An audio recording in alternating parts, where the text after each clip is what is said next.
বলাও মুশকিল। আরে অনেক পোল্ট্রি মুরগিকে লাল করে দেশি মুরগি বলে চালিয়ে দেয়। কয়লার মুরগি, কয়লার বুঝেন তো? হ্যাঁ, কয়লার মুরগি বুঝেন কোনটা বলেন তো? ব্রয়লার না, কয়লার কি বলে পাকিস্তানি যেগুলো কক আছে, এক এক জায়গায় এক এক রকমের নাম। কয়লার বলতে ওই পোল্ট্রি মুরগির জাত হয়, ওটা দেশি মুরগির মতো দেখতে হয়, পাগুলো একটু মোটা মোটা হয়। মানুষ ওইগুলোকে দেশি মুরগি বলে চালিয়ে দিচ্ছে। আছে না নাই? আছে না নাই? বড় বড় 5 স্টার হোটেলে কুত্তার গোস খাসির গোস বলে চালিয়ে দিচ্ছে। আছে না নাই? কথা বলেন। মানে মানুষ যে বিজনেস করতে গিয়ে, উপার্জন করতে গিয়ে কত রকমের প্রতারণা করে, আর কত জায়গা থেকে কত কোয়ালিটির যে প্রতারণা হয়, এই হিসাব আপনি করতে গেলে নিজে বোকা বেনে যাবেন যে কোথায় প্রতারণা নেই, কোন ব্যবসায় প্রতারণা নেই। সব জায়গাতে প্রতারণার মধ্যে লিপ্ত আছে। কিন্তু প্রতারণার ফলাফল কি? ইনকাম হবে বেশি, কিন্তু আল্লাহ সুবহানাহু ওয়া তাআলা বরকত তুলে নেবেন। কি তুলে নেবেন? কথা বলেন। বরকত একদম পাবেন না। 3 নাম্বার, ইনকাম যাই হোক, ইনকাম যাই করেছেন, আজকে সারাদিন বেচা কেনা হয় নাই, কোনো বেচা কেনা হয় নাই, মাত্র 50-60 টাকা ইনকাম করেছেন। রাত্রে যখন দোকানটাকে বন্ধ করে আসবেন, ক্যাশ বাক্সে থেকে টাকা গুনে দেবেন, মাত্র 50 টাকা লাভ্যাংশ হয়েছে। বলতো আলহামদুলিল্লাহ, আল্লাহ সুবহানাহু ওয়া তাআলা তুমি আমাকে যা রিজিক দিয়েছো, তুমি আর রাজ্জাক, তোমার সিদ্ধান্তে আমি খুশি, আলহামদুলিল্লাহ, আমি এতেই সন্তুষ্ট। নারাজ হওয়া যাবে না। কি হওয়া যাবে না? আরো জোরে, কি হওয়া যাবে না? নারাজ হওয়া যাবে না। আপনি যদি সন্তুষ্ট চিত্তে, যদি আল্লাহ যা দিয়েছে, যা রোজগার দিয়েছে, দিন শেষে যদি অন্তর থেকে আলহামদুলিল্লাহ বলেন, ইনশাআল্লাহ বরকত আসবেই আসবে। মনে রাখবেন, ইনকাম আলাদা জিনিস, সুখ আলাদা জিনিস, শান্তি আলাদা জিনিস। আছে না নাই? অনেক মানুষ দেখবেন বড় বড় 5 স্টার হোটেলে বসে আছে, টাকা খরচ করবে, সমস্যা নাই। ওর সামনে দেখেন 1 পিস খাসির গোশত নিয়ে আসেন, বলে ভাই খাওয়া যাবে না আজকে। কেন? বলছে আমার ফ্যাটি লিভার হয়ে গেছে। কি লিভার হয়েছে? Fatty liver. ও খাসির মাংস কিনতে পারে, সামনে দেখছে, মন জিভ দিয়ে ঠস ঠস করে পড়ে যাচ্ছে পানি, কিন্তু বেচারা খেতে পাচ্ছে না। ওর সামনে যদি ভালো ভালো রসগোল্লা নিয়ে আসেন, বলে ভাই একটু রসগোল্লা খান, বলে আরে বাবা না। মানে আপনি যদি রসগোল্লা জোর করে খাওয়াতে যান, ও ভাবছে যে আমাকে বোম মারছে। কেন বলেন তো? ও সুগার হাই। সুগার কি? সুগার হাই, মানে ওকে মিষ্টি খাওয়ানো মানে ও হয়তো ওকে বোম খাওয়াচ্ছে। তো আল্লাহ সুবহানাহু ওয়া তাআলা রিজিক এটা যে নির্ধারণ করে দিয়েছে, আর রিজিক আল্লাহ যা দিয়েছে আপনাকে কি করতে হবে? কথা বলেন।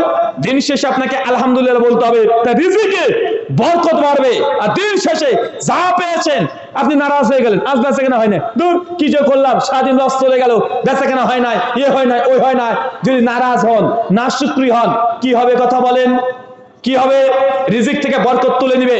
জেনে রাখবেন, দুটো জিনিস আল্লাহ দুনিয়াতে শাস্তি দেয়। কয়টা জিনিস? দুটো জিনিস দুনিয়াতে শাস্তি পাবেন, নির্ঘাত পাবেন। এক, জেনা। কি বললাম? আপনি জেনার সঙ্গে যুক্ত আছেন, দুনিয়াতে আল্লাহ শাস্তি দেবে। কি দেবে? দুনিয়াতে আল্লাহর গজব পাবেন, যে কোনো ভাবে আল্লাহ গজব দিবে। 2, আত্মীয় সম্পর্ক ছিন্ন করা। কি বলেন তো? রক্তের সম্পর্ক ছিন্ন করা। যদি রক্তের সম্পর্ক ছিন্ন করে দেন, তাই দুনিয়াতে আল্লাহ সুবহানাহু ওয়া তাআলা আপনাকে গজব দিবেই দেবে, পরকালে তো আপনার জন্য শাস্তি আছে। খুব দ্রুত দুটো ফলাফল আল্লাহ দুনিয়াতে দেয়, আর সব বিচার দুনিয়াতে করেন না। কথা বুঝতে পারলেন? যে আপনি সুদ খান, সুদের বিচার আল্লাহ যে দুনিয়াতে দিবেন, এটা কোরআন হাদিস দ্বারা প্রমাণিত নয়। যদি কেউ ঘুষ খায়, ঘুষের জন্য আযাব দুনিয়াতে পাবেন, কোরআন হাদিসে নাই। কিন্তু দুটো গুনাহ হাদিস থেকে প্রমাণিত হয় যে দুনিয়াতে মানুষকে দ্রুত আল্লাহ ফলাফল দিয়ে দেয়। 1, জিনা, আর 2, কি বলেন তো? আত্মীয় সম্পর্ক। কি বললাম? আত্মীয় সম্পর্ক ছিন্ন করা। আল্লাহ নবী বলেছেন, লা ইয়াদখুলুল জান্নাহ, ওই ব্যক্তি জান্নাতে যাবে না। আল কাতে, যে আত্মীয় সম্পর্ক ছিন্ন করেছে, আর যে রক্তের সম্পর্ক ছিন্ন করেছে, দুনিয়াতে আল্লাহ তাকে গজব দিবে, মৃত্যুর পরে পরকালে হবে। কথা বুঝতে পারলেন না? কেউ যদি সুদ খায়, সুদ খাওয়া পাপ, কিন্তু আল্লাহ দুনিয়াতে যে তাকে গজব দিবে, ফিতনার মধ্যে ফেলে দিবে, এ কথা হাদিস কোনে নাই। কথা বুঝতে পারলেন? যদি ঘুষ খাওয়া গুনাহ, পাপ, মৃত্যুর পরে কি পাবেন? আযাব পাবেন, শাস্তি পাবেন। কিন্তু ঘুষ খেলে দুনিয়াতে যে আল্লাহ গজব দিয়ে দিবে, এমন কথা কোরআন হাদিসে নাই। দুটো পাপ শুধু হাদিসে পাওয়া যায়, যে দুনিয়াতে আল্লাহ তো ফলাফল দিবেন, আবার আখিরাতেও দিবেন। 1, আত্মীয় সম্পর্ক ছিন্ন করা। আত্মীয় কে? আপনার খালাও আত্মীয়, সবচেয়ে অবহেলিত। কে? মায়ের বোন। কে বলেন তো? মায়ের বোন খালা কে হয়? মায়ের যা ফজিলত, মায়ের যা হক, খালারও তাই হক। ডিটেল সব হাদিস পাওয়া যাবে না। এক কথায় মা আপনার প্রতি যে অধিকার রাখে, আপনার খালা সেই অধিকারই রাখে। মাকে যেমন সম্মান করেন, খালাকে সেম সম্মান করতে হবে। বাড়িতে আসলে খালা আসলো আর মুখটা আপনি বাঁকা করে ফেললেন, আপনার স্ত্রী যেন কেমন কেমন করতে লাগলো, যে দেখবেন বরকত চলতে উঠতে শুরু করবে। আত্মীয় সম্পর্ক ছিন্ন করলে বরকত আল্লাহ তুলে নেয়। কি বললাম? আত্মীয় সম্পর্ক ছিন্ন করবেন, বরকত তুলে নেবেন। সুনান আবু দাউদ 4902 নম্বর হাদিস, আল্লাহ বলেছেন আত্মীয় সম্পর্ক যদি রক্তের সঙ্গে ছিন্ন করে দেয়, আল্লাহ কি করেন? কি করেন? কথা বলেন। পরিবার থেকে রিজিক তুলে নেয়। কি তুলে নেয়? রিজিক তুলে নেয়। দুনিয়াতে যদি রিজিক বেশি পেতে চান, তাহলে আত্মীয় সম্পর্কে অটুট রাখতে হবে। জি, বাপের জমির ভাগ বোনকে দেন নাই, কালকে ভাগ বসাতে হবে। কি বললাম? বুঝতে পারেন না মনে হয় এটা? আপনার বোন আপনার বাপের জমি ভাগ পেত না, হ্যাঁ? আপনি দিয়েছেন না? ভাইয়েরাই শুধু ভাগ করে খাচ্ছে। কে খাচ্ছে? ভাইয়েরা শুধু ভাগ করে খাচ্ছে না, বরকত পাবেন না। ওই জমি আপনার মরার আগে ওই ভেলুরে দিয়ে আসতে হবে। কোথায় দিয়ে আসতে হবে? ওই ভেলুরে দিয়ে আসতে, মণিপালে দিয়ে আসতে হবে মরার আগেই। জেনে রাখেন, মৃত্যুর আগেই আপনি পেয়ে যাবেন। কেন? আত্মীয় সম্পর্ককে নষ্ট করেছেন, বোনের হক মেরে খেয়েছেন। তাই যদি রিজিক অর্থ উপার্জন বেশি করতে চান, বরকত বেশি পেতে চান, জেনে রাখেন আত্মীয় সম্পর্ক নষ্ট করা যাবে না। বোনকে যে জমির ভাগ দেন নাই, ভাইকে যে ঠকিয়ে দিয়েছেন, চাচা ভাতিজা এই যে সম্পর্ক আছে, জমি মেরে দিয়েছেন, টাকা মানুষ পেত, টাকা তাকে দেন নাই, আত্মসাৎ করে নিয়েছেন। যত দ্রুত সম্ভব যত ঋণ আছে, যা জবস্তি আছে, যারা সে বেইনসাফি করেছে, দ্রুত জমি বিক্রি করে দিয়ে হলেও সে ঋণ থেকে আগে বাঁচার চেষ্টা করেন। ইনশাআল্লাহ আল্লাহ রিজিক বাড়াবে। কি বললাম? মানে আপনাদের মনোযোগ অন্যদিকে নাকি? কি খাওয়া দাওয়ার ব্যবস্থা আছে নাকি গো? এরা মনে হচ্ছে যে আপনাদের খাবার দাবারের ব্যবস্থা আছে, এই জন্য আপনারা মানে কখন খাবার দিবে কোন খাবার দিবে একটা ভাব। এই শেষ পয়েন্টটা বুঝতে পারলেন? কি বলেন তো? যে টাকা পয়সা বাড়াতে চান, সম্পত্তি যদি বাড়াতে চান, কি করতে হবে? ঋণ রাখা যাবে না। কি রাখা যাবে না? ঋণ রাখা যাবে না। জমি বিক্রি করে দিয়ে হলেও ঋণ আগে মুক্ত করে দেন।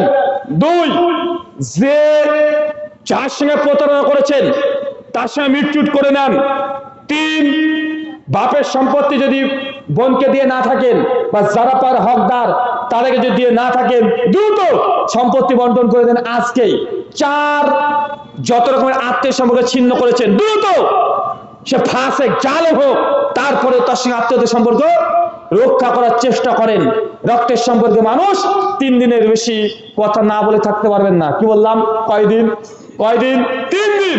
যদি এই 5টা মেনটেন করেন, ইনশাআল্লাহ আপনার বাড়িতে বরকত দিয়ে পূর্ণ হয়ে যাবে। মায়েদের উদ্দেশ্যে একটা হাদিস, আমাদের আয়েশা আবু হুরায়রা রাদিয়াল্লাহু আনহু থেকে হাদিস বর্ণনা আছে, মুসনাদ আহমদে 8631 নম্বর হাদিস। আবু হুরায়রা নাম শুনেছেন? আল্লাহ নবীর কাছে আবু হুরায়রা এসে কিছু খেজুর নিয়ে এসেছে, এক গোছা নিয়ে বলছে, রাসূলুল্লাহ একটু খেজুরের দোয়া পড়ে দেন না। নবী তখন সামনে খেজুরগুলো রেখে তিনি দোয়া পড়ে তিনি ফু দিয়ে দিলেন। দিয়ে আবু হুরায়রাকে বলেন যে, আবু হুরায়রা এই যে খেজুরগুলো তোমাকে দিলাম, এই খেজুরগুলো একটা ব্যাগের মধ্যে রেখে দিবে, যখন মন চাইবে হাত দিয়ে তুলবে, বিসমিল্লাহ বলে খাবে। তবে হ্যাঁ, যত ব্যাগ যে ব্যাগ বা পুত্রির মধ্যে থাকবে, এটাকে সম্পূর্ণ শেষ করে খাবে না। কি করে খাবে না? শেষ করবে না, থাকবে, বিসমিল্লাহ বলে তুলবে আর খাবে। মানুষ চাইবে তাকে দান করবে, তবে সমস্ত খাবার যেন শেষ না হয়, মানে একদম উল্টো করে ঝাড়া দিয়ে যেন না শেষ করা হয়।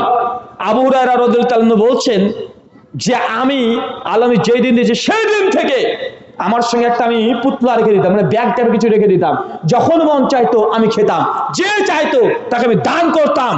আবু হুরায়রা নিজের সাক্ষ্য, তিনি বলছেন প্রায় 1 ওসাকা মানে প্রায় 150 কেজি মানুষকে দানই করেছে। বুঝতে পারলেন না মনে হয়? একটা পুতলি বোঝেন, মানে একটু পাত্র, মানে 1 কিলো মোটা আটার কথা। কি কথা বলেন? 1 কিলোর মতো। আল্লাহ নবী সেখানে ফু দিয়ে দিয়েছে, বরকতের দোয়া করে দিয়েছে, বলেছে তুমি সমস্ত কিছু ফুরিয়ে ফেলবে না, খেয়ে সব ঝাড়া দিয়ে দিবে না। যখন মন চাইবে খিদে লাগবে, বিসমিল্লাহ বলবে, তুলবে খাবে। আর মানুষ যখন চাইবে তুলবে, ছিড়বা দিয়ে দিবে। আবু হুরায়রা বলছেন প্রায় 150 কেজি মানুষকে দান করেছে আমি প্রায়, আর আমি তো নিজে খেয়েছি। কিন্তু ওসমান বিন আফফান যেদিন মৃত্যুবরণ করে, সেই দিন আমার কাছে ব্যাগটা পড়ে যায়। যখন ব্যাগটা পড়ে গেছে তারপর থেকে আমি আর সে ব্যাগটাকে খুঁজে পাই নাই। এই হাদিসের আলোকে বিভিন্ন ইমাম শেখ মাশেক তারা বলেছে